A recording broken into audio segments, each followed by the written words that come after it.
Hi friends, welcome to easy cooking.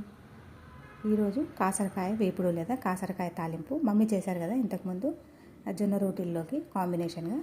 అది రుచికరంగా ఎలా తయారు చేసుకోవాలో చూసేద్దాము. కాసరకాయలని వైల్డ్ టైని, బిటర్ గార్డ్ అని కానీ, కాంచరకాయలని కానీ, చిట్టి కాకరకాయలు అంటారు. పేరు ఏమైనా మాత్రము ఎన్నో హెల్త్ బెనిఫిట్స్తో మంచి రుచికరంగా కాసరకాయ వేపుడిని ఈ విధంగా తయారు చేసుకోండి.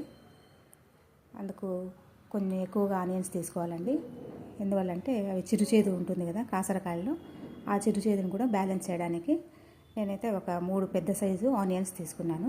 ముందుగా కడాయిలో 3 టేబుల్ స్పూన్స్ వరకు ఆయిల్ హీట్ చేసి అందులో హాఫ్ స్లైస్ చేసుకున్న ఆనియన్స్ వేసుకోవాలండి. స్లైస్గానే ఉండాలి.